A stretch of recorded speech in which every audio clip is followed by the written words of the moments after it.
All right. Happy Tuesday, everyone, and welcome back to another Learning Tech Talks where we are exploring the landscape of learning, workplace tech, and you know what, all sorts of things under the sun. So today is going to be, you might have seen some of the posts leading up to this. We're going to be going a little bit in a couple different directions. We're going to talk about customization versus configuration, which is going to take us a little bit down the rabbit hole of how to think about integrations, APIs. This might be a little bit of a technical conversation, but we're going to try and keep it light because the reality is this is something everybody's dealing with right now. And it's something that if you're not, you should be, because as we talk about bringing work or learning closer to the flow of work, well, part of the way you do that is you better integrate into the flow of work. So to help me navigate that conversation, I'm joined by Rob Porter. You're from CoSo Cloud. So let's kick things off. For those of you who are joining us watching, comment in, let us know where you are. You shared with me right before we went live, Rob, where you're located. And so you're in the rural parts of Idaho, right? Yeah, North Idaho, north of Coeur d'Alene, Idaho. Beautiful, okay. Beautiful part of the country. All right. Now, is that in the like close to the mountains? Like where are we at there? I'm about 1.5 miles from a paved road. Kind of give you an idea. Wow. Okay. All right. So you're, yeah. All right. Well, I grew up in the sticks of Minnesota, and I can tell you right now that I empathize with trying to keep your car clean. Absolutely. The car wash company, I should have an open credit with them. I was going to say, yeah, that's one of those things where if you care deeply about having a car that doesn't have dust or dirt on it, probably not the best place to be. But well, I'm where I always am here in Waukesha. Background I don't think has changed in, you know what, I take that back. My background has changed once in the 3 years I've been doing this show, and it was because I moved my desk to a different part of the room, but that's about it. So anyway, like I said, we're gonna be going deep into this, but before we do, Rob, tell me a little bit, kind of your background, because this is one of the interesting things. If people see this, you're the head of market and business development, but your background really is in learning and development. So a little bit about you and then how that led you to CoSo Cloud. Yeah, sure. I've been in adult education for a little over 28 years. And so there's a lot of gray in my beard, and there's a good reason for that. I started, it's funny because I did start out when in working, if you recall, CompUSA. Wow. Yeah. Oh, yeah. Okay. Oh, yeah. Oh, yeah. Right. All right. So the Microsoft Office training, I had managed training centers, worked on global training centers, moved to Portland, Oregon a while back, and managed on a national level the training programs that they had. Yeah. Okay. So very technical training then. Technical training. So yeah, I had done the Microsoft Office stuff, a little A+, a little MCSE. Got into that, and then got into managing instructors and locations and so forth. Yeah. Okay, got it. And so now you're at CoSo Cloud, and when people ask you CoSo, like, right, obviously cloud-based, but we're not talking the weather here. So technically, how do you describe what the remit of CoSo Cloud is? So CoSo really stands for completing the solution. And that's what we do. Oh, really? Okay. Yeah, absolutely. I like that. By the way, I also like how you snuck CoSo, or how they snuck CoSo into the cloud. For those of you who are watching right now, now's the time. You might be alt tabbing, but when you get a chance, look at actually the little drop logo thing.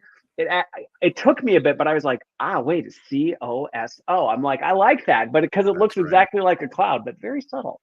I like those kind of design elements. I do too. Absolutely. So what we do is we've been in managed services for quite a while, but really for enterprise businesses and large government agencies who require a secure virtual training solution to perfectly align with the business, their needs. This is what we do. And we provide a tailored training solution with private cloud managed services might be incorporated. We solve issues like branding, delivery challenges, regulatory requirements. Okay. So unlike commodity type training solutions, we focus on high impact, tailored virtual solutions that we focus on high security and compliance. Well, so let me ask you this, because this is helpful. Because I think about this sometimes, especially when you're dealing, and I've been in a number of different industries around this, like especially highly regulated industries where there's a lot to consider. Would you say is the role you play in that almost in some ways kind of a mediary for them? Because it can be almost intimidating in those environments to say, Sure. oh, let's go do an RFP for a new plan. And you're like, I don't necessarily maybe even understand the full complexity of the environment. Is that in some ways the role you play to say, let us help you bridge that gap to make sure we're accounting for all of that complexity? 100%. Okay. Absolutely. We do a lot of consultative work with organizations to truly understand what it is that they're looking at. Because I mean, the security is definitely one of them. Learner journey. How are we going to make this happen? And what does that look like? And what are the steps? What are all the different points along the path that we have to take in consideration? Okay. Okay. All right. Well, I want to get into this because that, like I said, this is part of a big part of the conversation is Mhm. this the security and privacy behind it. But this is really going to stem from the conversation around what's the difference between configuration and customization, and is there a place for that? Because I think in many regards, as things moved into the cloud, we almost swung the pendulum from, well, everything used to be highly customized to then it swung back to, well, now you can't do anything but configure. And there is a bit of a myth that, oh, you can't do anything but configure, Yeah. which isn't true.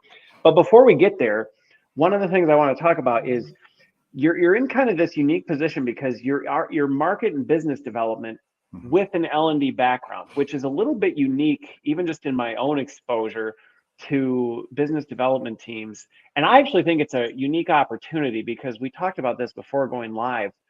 Mhm. We're a really kind of odd, I don't know if odd, awkward organization to kind of partner with. And I've been on the other side of it. I've been on, well, no, I haven't been on the sales side, but I can only imagine it's not easy for sales folks to navigate learning and development if you haven't had some exposure to the complexities of it. 100%. Absolutely 100%. You know, the thing is too, because we're looking at from a business development side is our goal is to make customers successful, right? And in order to do that, we have to understand what they're going through and what their challenges are, right? And from a learning and development standpoint, and you know, my background, and I mentioned, you know, CompUSA and doing that, but I've run a company before. I've been an instructional designer. I've been an instructor for Captivate, Storyline, Camtasia, so forth. So I understand the questions to ask as far as, do you really understand your audience, right? Yeah. And how do we partner with an organization? And the best way to do it is to really understand what their audience is going through and how they can serve them. Well, because like we said, L&D is this quirky. I mean, it's quirky and it's not because I think we're not the only ones, but Sure. we are the audience, but we also aren't. We also serve a greater audience. And so this Mhm. whole, well, what are our needs and how does that balance with the needs of our end users and how do you walk that line of, well, we want this, but does the user really need this, which we run into all the Mhm. time of like, well, are we pursuing things for our own benefit or for theirs?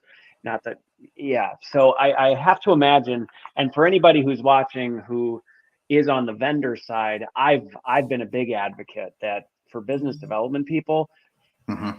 a breadth of exposure to the complexity of our work is extremely helpful. I have to imagine that has been helpful for you, especially in the Absolutely. security, privacy. I mean, especially in that space, but I think in Mhm. general it does. Right. No, and the perspective really is that we're here to serve those who serve. I mean, at Yeah. the end of the day, the LMS is serving other people, and so we're here to serve the people that are orchestrating that entire experience. Okay. It's funny. I was I love the way you said that. We're a service organization, which I remember one time in a panel, and we were talking with some other learning leaders, and there was actually almost a visceral reaction to that. It was like, no, we're not, right? We are a business strategic partner, and I'm like, okay, service is not a bad thing, Mhm. and I hate when it's perceived as this negative, like, oh yeah, you're less than. I'm like, no, actually, Right. being in a service, you're an enabler. Like, we should actually lean into that instead of try and push 100%. out of it and go, no, we're completely independent. We don't serve anyone because we have the. I'm like, well, yeah, if you really want to isolate you from your business stakeholders, that's a great way to do it. Is to Right. say, Right. I'm not here to serve you. I'm here to tell you what to do. Right. Right. Well, you know, here's the deal. Zoom out. Just zoom out. Right. Yeah. and understand what the total ecosystem is, right? Yes. Okay, so let's transition the conversation a bit into where we were going a little bit more on the technical side. But like I said, please ask Sure. questions along the way, because if we get too technical, I will try and keep us out of that hole. But if we do and you go, I'm not sure what you're talking about, then Right. folks comment in and pull me back. I'll definitely pull back or even revisit things. But let's start the conversation with this. How do you define? Because it was really helpful for me and actually my stakeholders when I actually started separating configuration Mhm. from customization. It actually was a really helpful way for people to illustrate, oh, okay, I kind of understand how these two. So how do you define the difference between a configuration to your learning architecture, your system architecture, and a customization to your architecture? Absolutely. So when we look at configuration, we look at utilizing the existing native capabilities of the product, Okay. right? So in some cases, it may be, hey, you can swap out a logo, or you can change this color, or you can change this font, or you can move this widget around the screen, right? So I would look at that through the lens of a configuration. Now, when we get into customization, we look at how do we extend the current capabilities, right? Okay. So it's great. Okay, so maybe there's a product out there that allows you to swap out a logo and change maybe the header, the banner, or whatever. However, does it change that entire page? Can I add additional effects to it? Can I add other branding in there? Or is that product, for example, just look at style guides, for example, and you look at an organization style guides, and maybe the edges of windows or pictures are squared off and sharp. Does the LMS represent that, right? Are Yep. we rounded and drop shadowed? What is that? What is that experience? And Okay. a lot of these organizations that we work with, I mean, we're talking global enterprise organizations. They have worked very, very hard for their branding. That's how they're known in the industry. And it's Okay. important to carry that over into that other experience. Okay. Got it. Well, and then if you start dealing with extended enterprise, then that only further makes that branding, that marketing that much more important, because now you're saying, well, this is going in front of a customer, so our brand has has to be part of that. Now, before we go down Right. that, because again, I'm telling you, this is going to be, we'll have to pull the rabbit back out of the hat. But I am curious, because you work with so many different platforms, and even just my exposure to it, Mhm. I've seen a trend with configuration. There was my perception, and I'm curious if you're seeing something different, is for a while there, the configuration was extremely limited, right? When things Mhm. first started moving into the cloud, it was extremely limited. Like you said, you could maybe change a logo and the banner color at the top, and that was Right. about it, which felt extremely restrictive. I mean, it was great if you were an Oh yeah. administrator, because when you got all the requests for like, can we do this? Can we do that? You're just like, nope. Right. Yeah. No. I Simple can't. I answer. literally Right. can't. I can only do this one thing.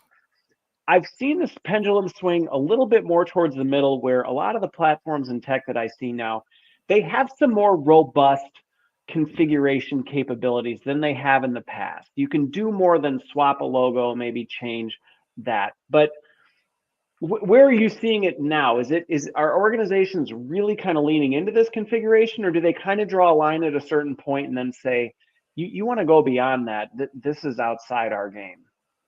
Right, right. Yeah, it gets to a point where it's how much of an impact is it in the experience, right? And how large of an audience are we dealing with? And I see very large organizations who have a small audience for a specific, let's just say, pet project or limited focus, right? Yep. And so they're like, we'll just deal with what we got. We just need to deliver the content. That's it. And then we have to look at what is important, right? Okay.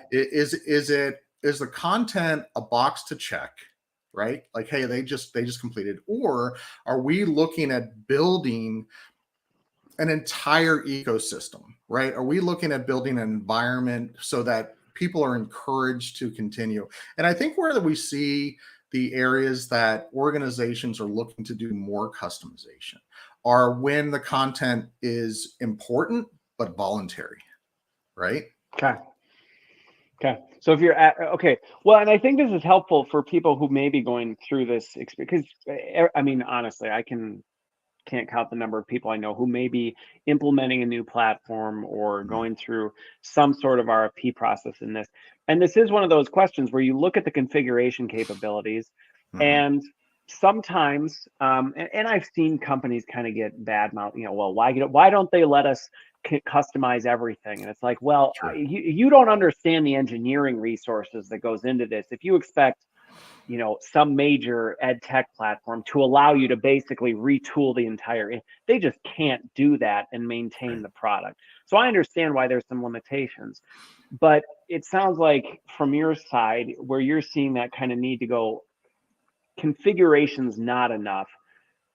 Now I do want to kind of push on this a little bit, because I've heard these battles go back and forth, and I think there's dangers to getting into some of the true customization work, because you are starting now to build, you're starting to build onto something that is now really attaching you to this. So how do you help continue to kind of balance that line? Because if you ask some people, especially stakeholders, a lot of times they want it customized, totally customized, because they don't understand the implications. So to them, it's absolutely full customization, bend this thing into whatever, and they don't realize till 3 years later, we've made a monster we can't undo. So how do you help navigate that line so you don't end up in that mess?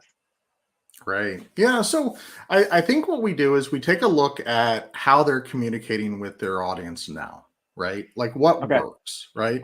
And because one of the things that we don't want to do is we don't want to create such a change, such an awkward, we don't want friction in that learner journey, right? So if we look at it through the learner experience and what is that end result and what are they going to get out of it, and this is also kind of where that merge with business development and instructional design come together, right? Because we want to look at we want to look at what the stakeholders' goals are. We want to make sure that they're totally aligned, and along with that, what can we get done with the existing product? And sometimes, I use the examples of branding, initially, but it's not always about branding. Right? It's about, well, and that's what I was going to ask. What are some other good use cases for this? Because there are definitely times where you'll get people who will push and go, well, we want our branding on it. And it's like, well, but that's not always necessarily enough of a justification to go, yeah, I mean, that's fine. But the time, effort, and resources going into it so that it looks how you like it may not necessarily be enough. 100%. I'll give you a great example. So I'll do a name drop. Okay. So we do a lot of work with NVIDIA, and the NVIDIA audience, historically, the communication and education and sharing of information historically has been through YouTube. And it's been this live stream even event. with employees. Oh, even with employees, but we're talking about like enthusiasts. We're talking about people that well, are yeah, I mean, the right? gaming culture is very much, I mean, I used to be a part of it. Yeah, you were either in NVIDIA or you were in ATI, and you didn't cross lines. No, not at all. But I mean, we also talk about education of like, what about all the Best Buy employees? What about all the people that are in retail that are selling the product? That they have that experience, that they understand what motivates, what drives. And frankly, a lot of those individuals are also enthusiasts of the product itself. Right. Yeah. So historically, the communications and the trainings and, that sort of point to point knowledge transfer had been through live streaming. And that was, that was a great. So that was an existing medium in the organization, which again, it meets the culture, because that gaming culture is big. I mean, people line up for the newest NVIDIA product coming out, just like they do the iPhone, where it's like you're waiting to get that thing. Okay. That's right. Yeah. So, I mean, when we look at that, and so from taking on that instructional design lens, we do not want to change how they're currently, what's currently successful, right? It was successful, but we needed to move on, right? And so we looked at that. We looked at what the learning systems that they were using and how they're able to deliver. And there was no vehicle for live streaming, right? As a result. Yeah. Which is probably true of anybody watching or listening, that live streaming capability is not a native capability in any LMS I've encountered. If I'm wrong, call me on it, folks, but Right. I've yet to see one, and I've seen a lot of LMSs. It's not one of their priorities. No, it hasn't, but it was an important aspect of that experience for that organization. And we didn't want to make that change. We wanted to continue. You take what works really well and you extend that out, and then you keep adding more things to it. Right. Okay. And so that's how you build these systems and have this evolution of a learning experience. And so what we did is we looked at that, and this moves into customization because the learning systems didn't have a way to handle live streaming. So what we did is we were able to integrate, and what we do, one of the things that we do for our customizations and working with organizations is we create we call them headless LMSs. And there's been the phrase that's probably of a term headless people would be familiar with, kind of a headless LMS. Yeah, absolutely. So being able to bring in that live stream, that very successful way of transferring knowledge into a structure that also would be able to handle other things, right? So handle other things like SCORM content and PowerPoints and webinars and gamifications and things like that. Like trying to merge those things in, it required some customization. Right? Okay. So, because I warned people ahead of time that we might get a little technical, which that's fine. Because I'm actually curious. Right. I promise I won't go too deep with it, but I'm actually really curious with this because when people hear a headless LMS, I don't necessarily know that while we said that may be a term familiar to folks, it may not necessarily be super familiar in terms of what does that look like. So first of all, my follow-up questions to that are this: is that something, because I know in RFPs and things that I've helped be a part of, that is something that has been part of our exploration when looking at platforms, is what are your capabilities to do some of this? Not necessarily even if it's on the roadmap yet, because my experience has been not all are created equal, and not all are as equally able to become a headless LMS or headless platform as others. Is that fair? Yeah, absolutely. There is not a one size fits all. There just definitely isn't. Okay. So with that, then when you're saying headless LMS, is the experience still being administrated through the LMS, and just the end user experience is being kind of reconfigured or customized elsewhere, or are you actually then almost threading together a couple different things with some back end data pushes to like how is that actually architectured? Right. So one of the things that we'll do is we'll build this experience, this learner experience, and anything that administratively isn't going to fit perfectly in the LMS, we'll go ahead and create administrative tools on the back end that for the most part they bolt on to the existing solution, and they control a different part of the experience. Okay. Because I'm just thinking, even live streaming, for folks who may not understand how live streaming works, right? You might think, well, can't you just live stream anywhere? And the answer to that is no. And actually, I talked about that last week with MediaZilla, because actually we didn't talk about this on stage, but we talked about it backstage, was the fact that the actual API calls and the way you actually push a stream from a studio, and actually that's not something that is just any video platform even has the capability to do. So again, I'm kind of fleshing out this NVIDIA thing where you may say, well, an LMS can hold videos. Can't you just push live stream video to it? And the answer would be, well, obviously you did a customization for it. So the answer would be no, you can't. Well, and there are some ways that you could make that happen. But the question is that experience, the successful experience that has gotten the organization to this stage, is that continued on? So we look at YouTube, right? So for example, YouTube has a lot of little characteristics that we're all just really comfortable with, right? Yeah. And it's like, hey, I'll continue on this, or hey, this, or what, there's some aspects of that, and or commenting or things like that. And so are all of those components that people are very comfortable and have been using for years, is that still there? And would it disrupt the experience if we changed it? Right. Or are we able to continue that success into a new evolution of delivering learning and carry over all the things that work really, really well and then just build on it? Okay.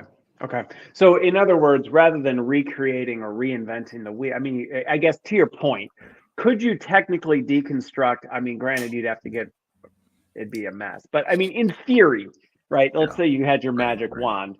Could you deconstruct an LMS and build in the capability to do it natively in the LMS?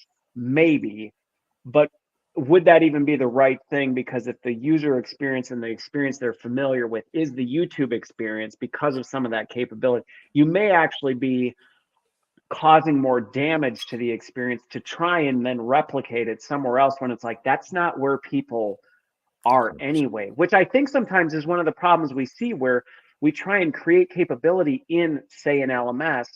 That's like, that's not where conversations are happening. You have a chat thread in the LMS. People don't go to the LMS to do chat. They do that in Slack or Teams. And so it's actually a disruption. Right. And if you have an organization or you have an audience within an organization that is used to having these communications through Slack, and if the LMS doesn't have that, is that a disruptor? And how many learners will start to drop off? One of the things I will equate it to, and I'm not going to get into the exact name of organizations, but think about in your history of times where let's just say a product changed drastically and everyone was like, I hate it. I don't want to use it.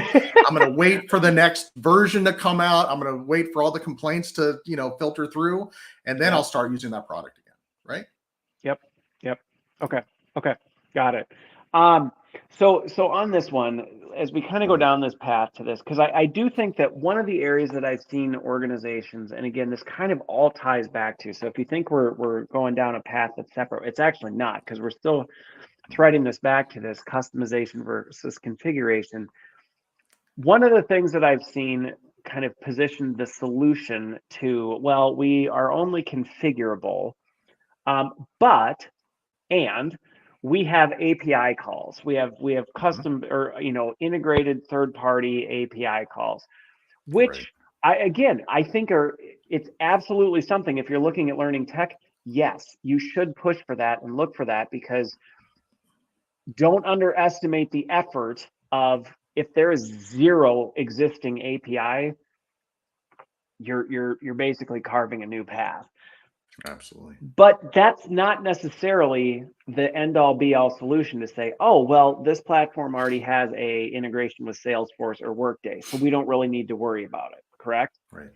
That is absolutely correct. And I think that in some cases people overlook or they generalize. I say people, just but the generalization is that everyone uses that product the exact same way, right? Yeah. And that's just simply not true.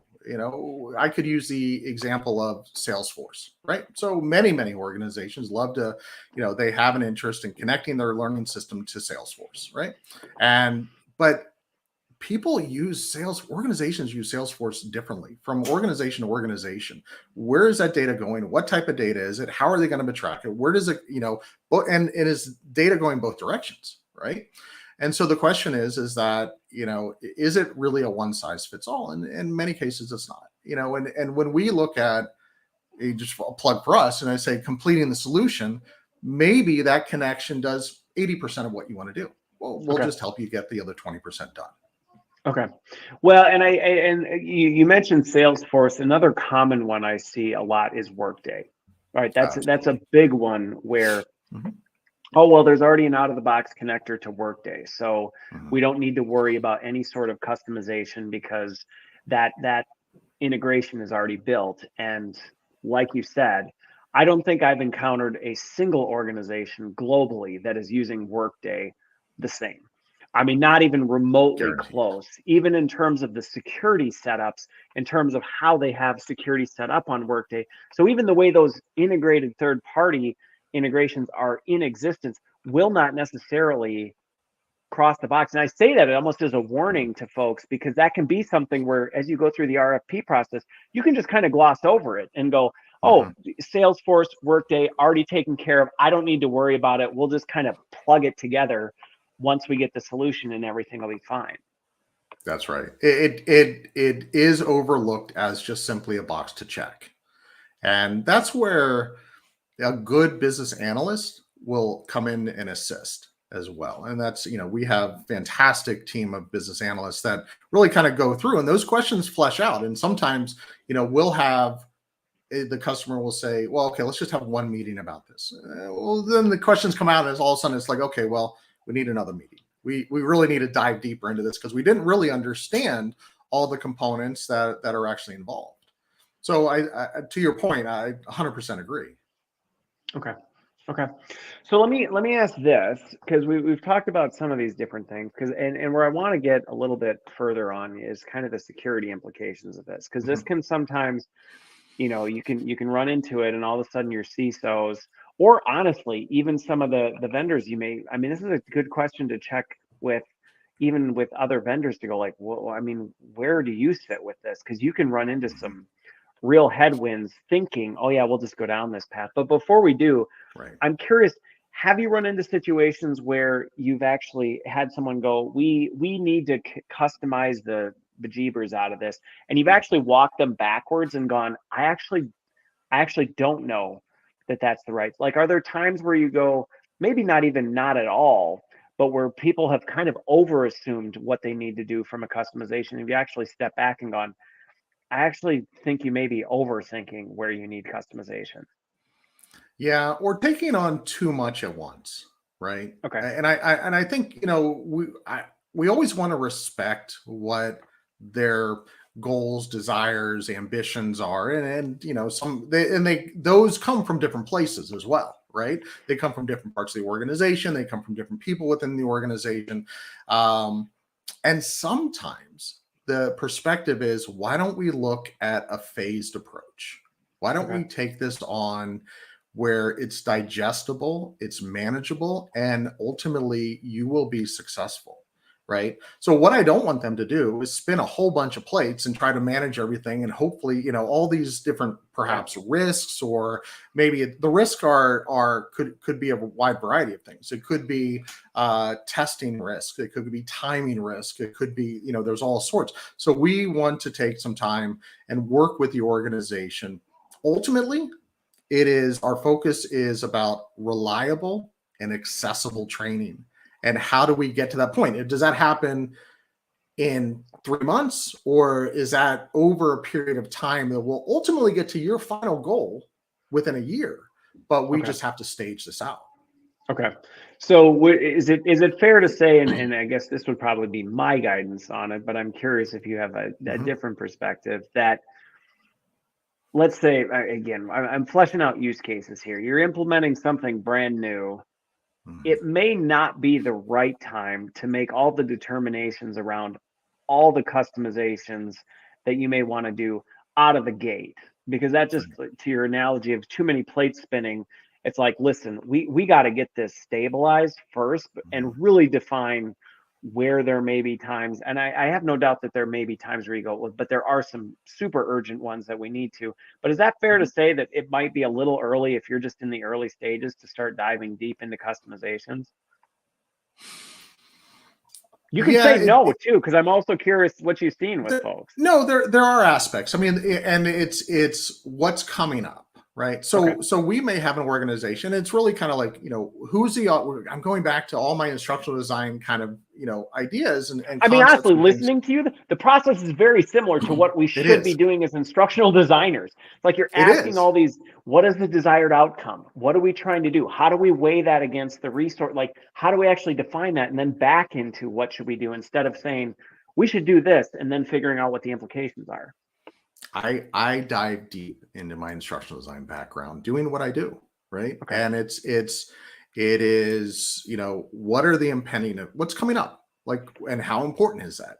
Who is the audience? Who we're reaching? How many people are we reaching? How are we connecting with them? What sort of devices are going to be, being used? How are we going to, put in these controls? Security wise. I mean, this is a big part. So yeah, I think that's what we look at. And there are times where we say, let's just take a step back. And there are other times where we're like, okay, and it could be something that, hey, you know what, we've done what they're asking to do, and we can just, we're comfortable replicating that, right? Okay. And that could be one of the considerations, just as if you were a storyline design developer, and someone had said, I want this cool animation. If you have that animation in your back pocket from a previous project, then you're like, oh yeah, hey, I feel comfortable delivering it within a certain amount of time. But if it's like, ooh, I never seen that before, right? We've never done this one before. Right. Yeah, okay. Exactly. I mean, so there are all sorts of variables associated with that decision. Okay. Okay. Got it.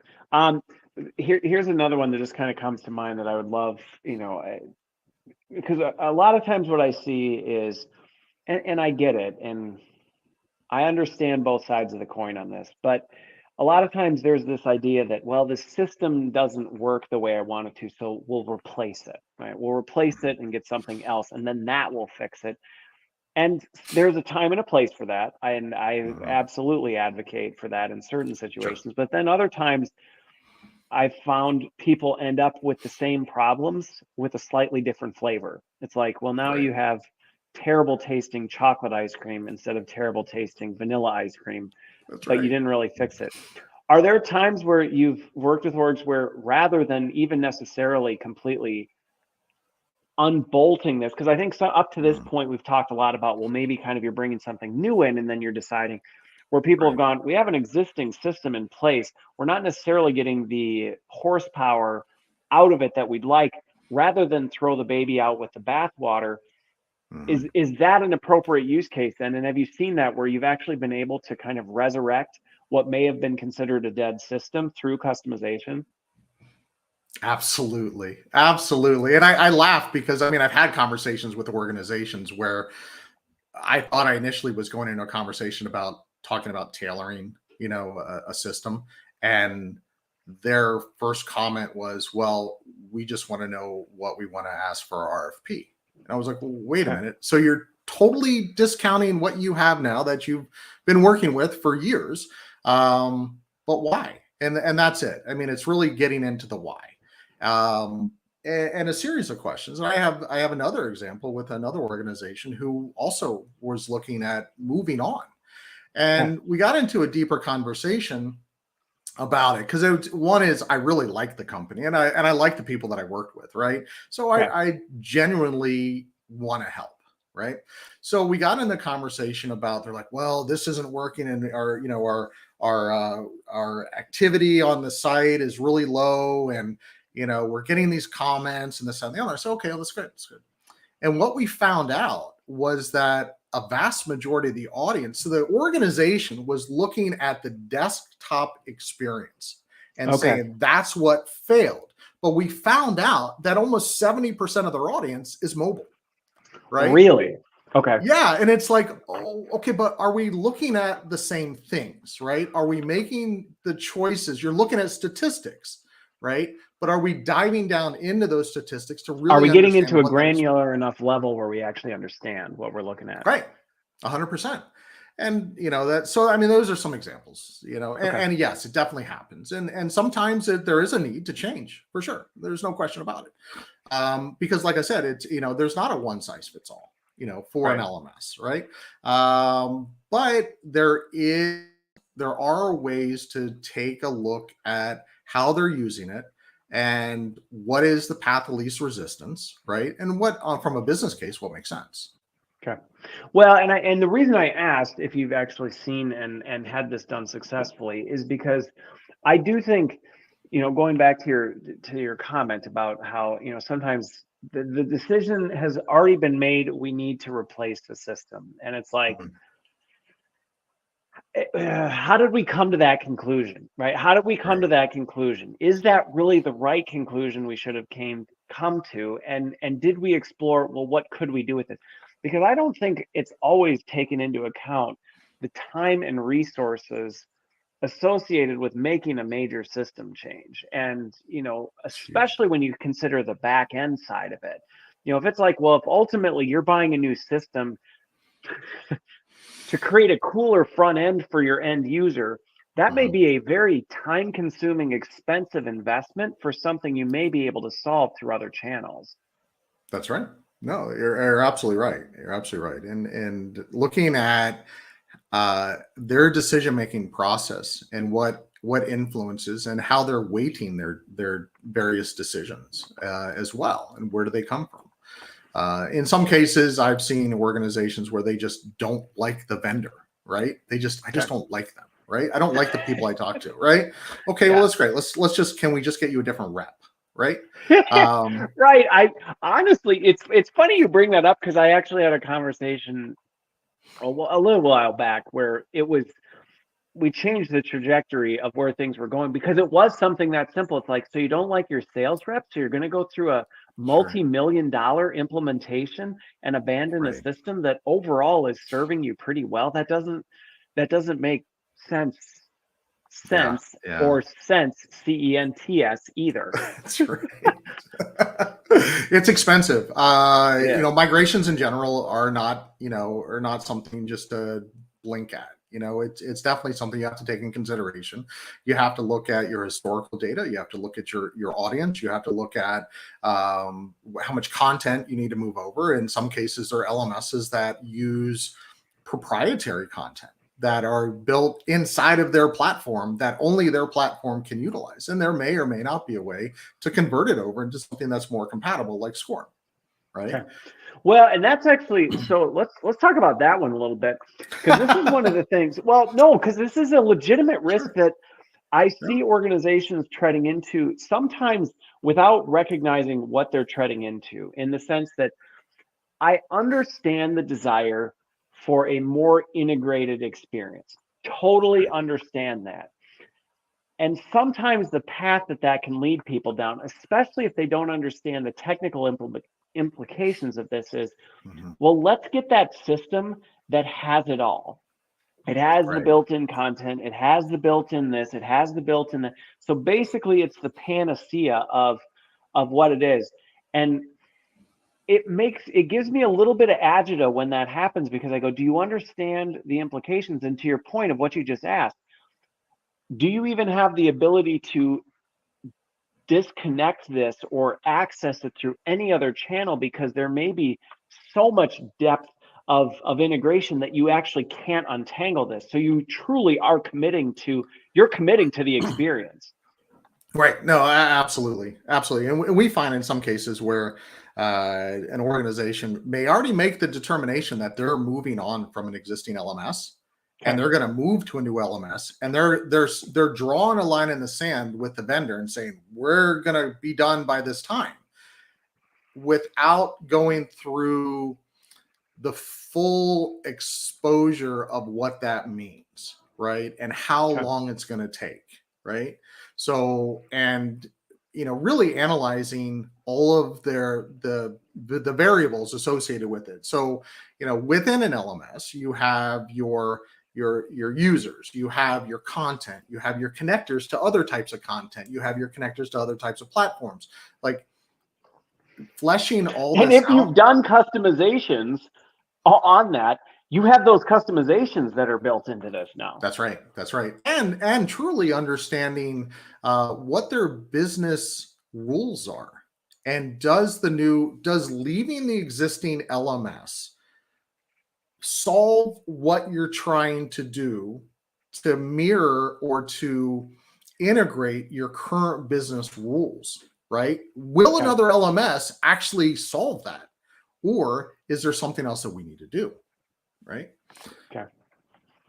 Well, and I'm just again, I know this is kind of, I knew we'd kind of go down some interesting paths, but this is really important food for thought, because there is tremendous pressure on learning leaders right now to make a lot of these decisions, to pick the right system, to build the right ecosystem.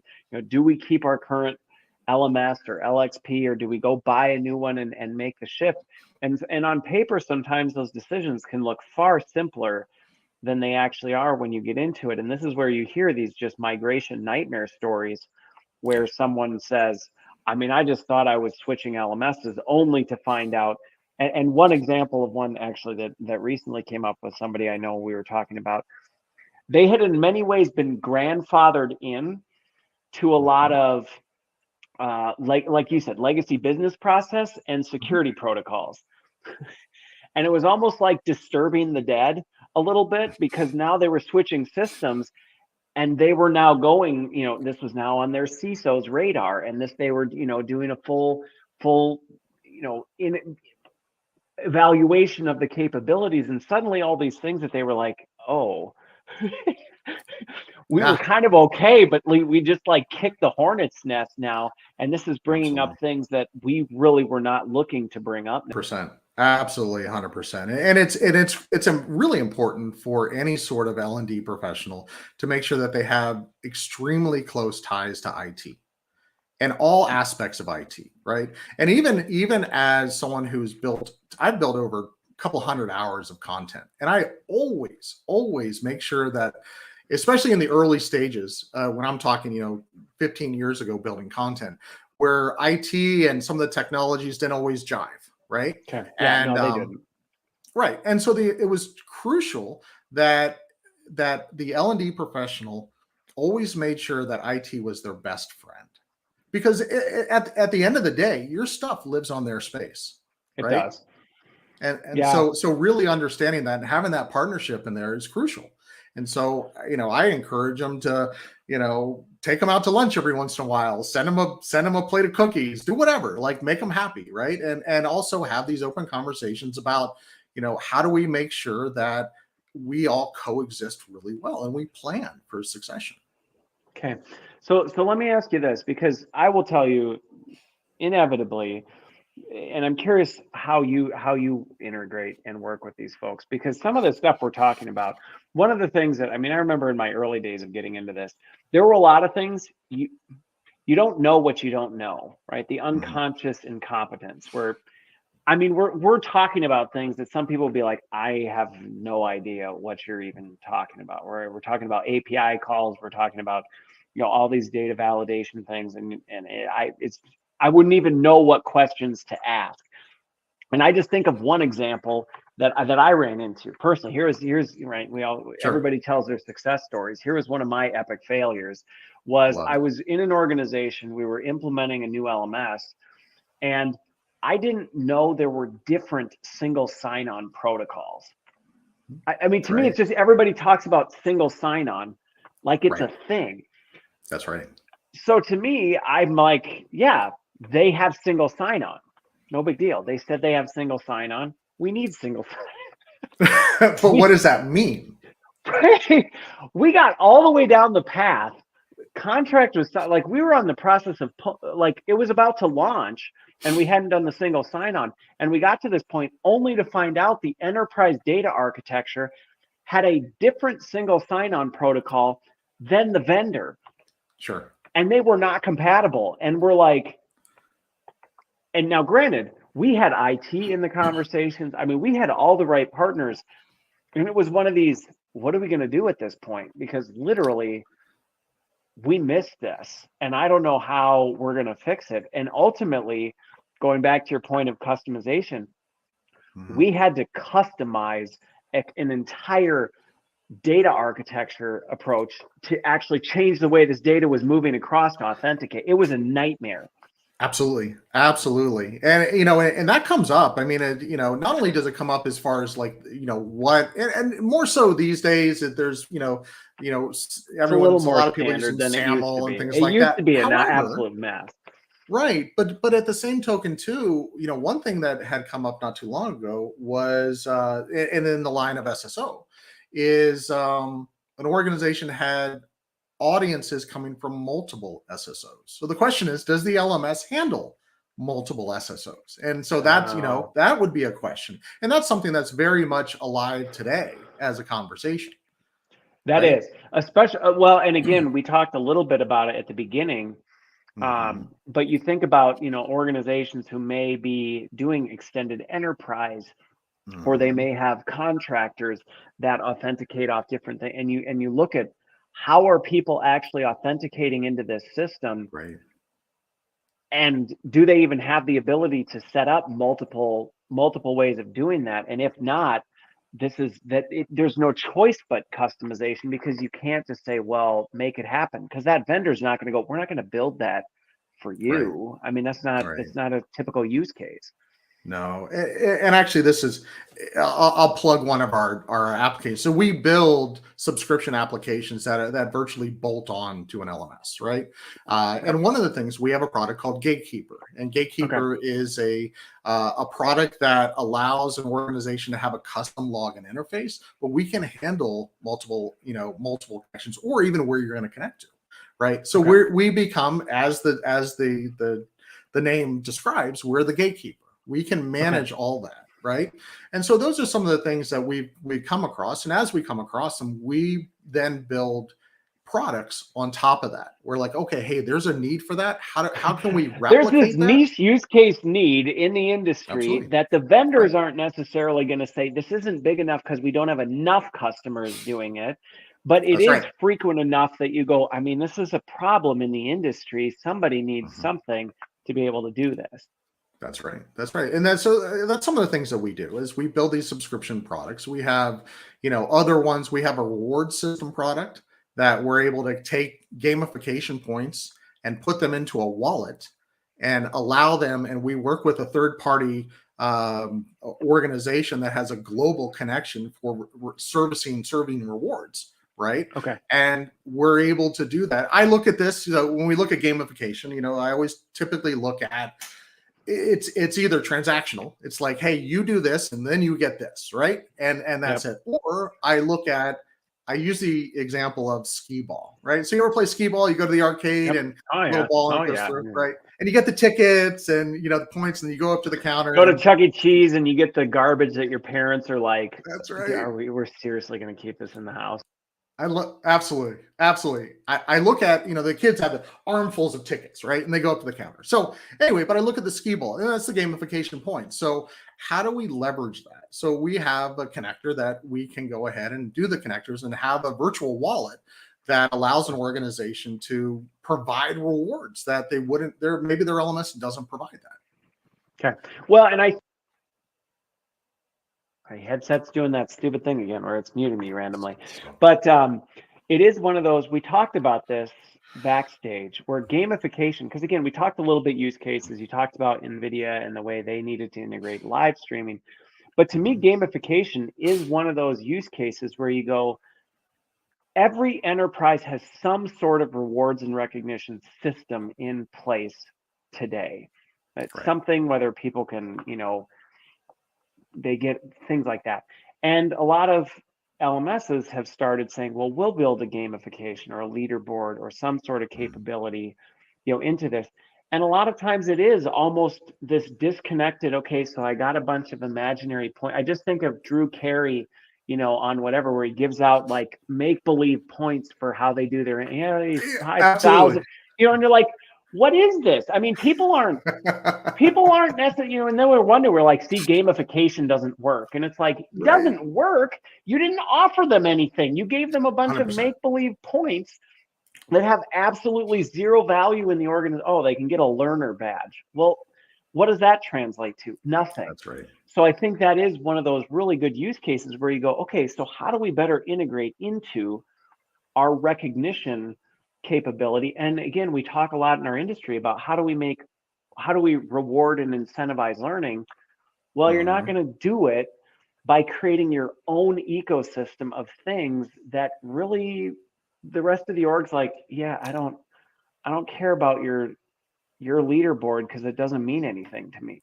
Right. No, absolutely. And maybe we'll get on a call another time and just kind of talk about it. But from my perspective and from someone who's been building e-learning content for so long, the challenge has not changed. The challenge at a very, very base level for e-learning is, how do you make the intangible tangible, right?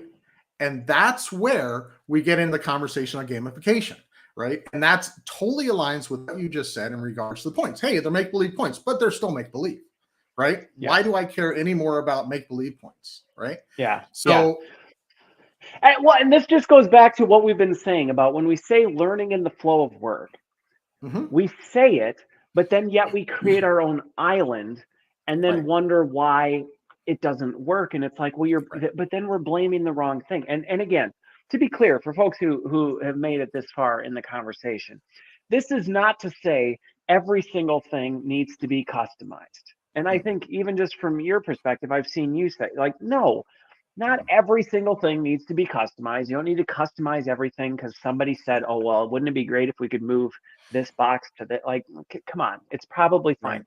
And I do think in some ways the pendulum swinging away from total customization has been positive because it's made, I think even just listening to you, it's made people think more critically about where is customization adding real value and That's where right. is it noise and just adding complexity we don't need. Right. But I think it is one of those things that, listening to you talk about this, if you're looking at some of these problems, there really isn't anything you can't theoretically do. That's You right. can do it. It's a matter of, is it worth the investment? Absolutely. Absolutely. And also, one other thing to point out is that customization doesn't always mean front end either. Right. That's Right. true. And that's just it. I think that's another point. Finish your thought on that, because I think that's Mhm. another, before we run out of time, is a point to at least kind of highlight. I think a lot of times customization is focused on front end, front door, pane of glass, and it's like, well, Right. yeah, but that's not it. Sure. No, absolutely. I mean, an organization may have a certain template approach to things Right. that they just want to continue on. And maybe that template approach is integrated with other aspects of their business, right? True. And if we change that, how much does that actually cost them, right? As far as errors, as far as misinformation, as far as payroll to manage this, do I have to have 5 other people now to manipulate this data so I can get it back in the way that I want it to, right? Yeah. Or can we build a mechanism to reorchestrate it on the back end? How wonderful would it be that an admin had every piece of data that they ever needed at their fingertips? Well, I just even, again, we could just keep going on this, but Sure. I just even think of gatekeeping, right? Your gatekeeper Mhm. thing. There are organizations, and you're out there. I know you're listening, watching. You know who you are. You have people whose job is to consolidate Excel spreadsheets of things to then put into the LMS to authenticate people's credentials.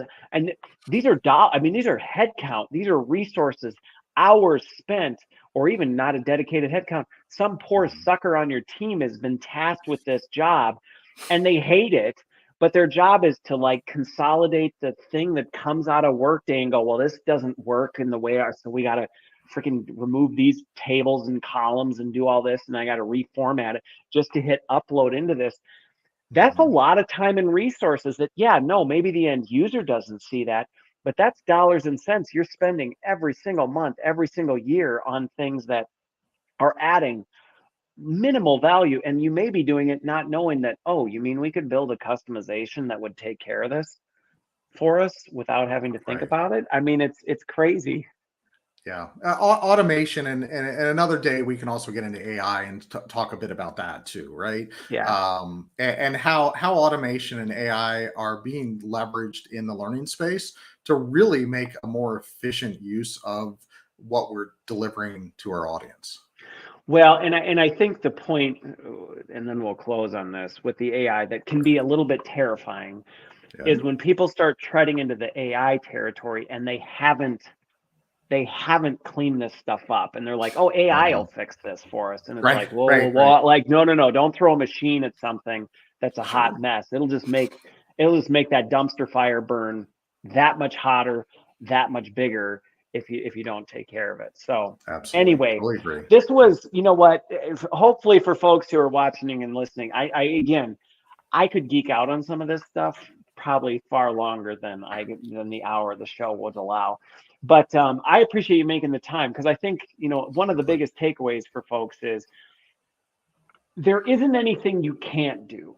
And I think that's one of the things that's really impressive with tech anymore, is some of these things where you go, well, you just can't. We're limited. Well, no, you can. It's a matter of whether you should or not. And I think Mhm. that opens the door for things. And I think the other one is there may be a lot of things that you're doing today that you may actually be able to solve for much more efficiently and at probably a lower cost if you actually were to start doing the numbers on what you're spending on this. Anything else you'd add to that? I would just, the only thing I would add is that are you utilizing training departments? L&D departments are always slim, right? And so Yes. understanding how your resources are being leveraged is crucial, and to be able to offset some of those responsibilities onto something that could be automated to allow your resources to do other things that you need that department to do in order to grow is definitely worth looking at. Yeah. Well, and I think the point of taking the critical thought and time that you just demonstrated, similar to what we do with instructional design, to say, let's actually talk about what we're gaining out of this and what the business case is and some of these things. And it may not be as expensive as you thought. Yes, if your use case is, wouldn't it be cool if we could make the background pink instead of purple? Like, well, that may not necessarily garner a ton of attention. But if it's, well, here's some stuff we're spending this many resources on and things like that, well, then that's a different story. Or we truly have a customer experience and we need to build our brand experience consistently across our enterprise. Well, then, yeah, then that is a conversation worth having. It is. I totally agree. Yeah, it's been a pleasure. It's been an absolute pleasure, Rob. I appreciate you making the time today. And I know we had to move it once before, and it's been a while, but now we finally had the conversation. So thank you for those of you watching, listening. Hopefully this at least changed your way of thinking a little bit about the whole debate between customization, configuration, and actually what's possible today. So thank you for the time, Rob, and I hope everyone has a great week. Thank you.